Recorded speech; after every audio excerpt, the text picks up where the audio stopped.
All right, well, we're making pretty good progress here on the AER car. We had to replace the bearing, the front bearing, so that's now in. It's a little tricky here, a couple of steps that you needed to do in order to put it back on, well, and also to take it off. So you have 4 18mm bolts, here, and the last one is hiding behind the shock. In order to get to those, you're gonna have to move the steering left to right just to give yourself a little space. Now you can do it by yourself, but it's just a little bit easier to do with some help. So make sure that you have that, you get your torque wrench ready, and get those bolts torqued to specifications.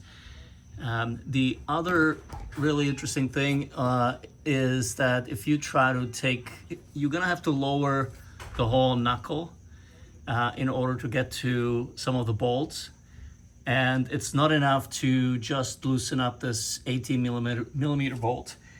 There is a special tool that you need for that, and this is used to separate I guess the 2 parts over here. So you just jam it in there, and then you get yourself a breaker bar, and the breaker bar spreads these 2 parts of the knuckle joint enough so that this whole the knuckle assembly itself can drop a little bit, so you have easier access to the bolts. Now, if you have access to the bolts and you don't need to do that, great. But if you do, there's a special tool for that. The other thing I wanted to mention, this 18mm here is really difficult to get to, so we had to use this universal joint to get to it.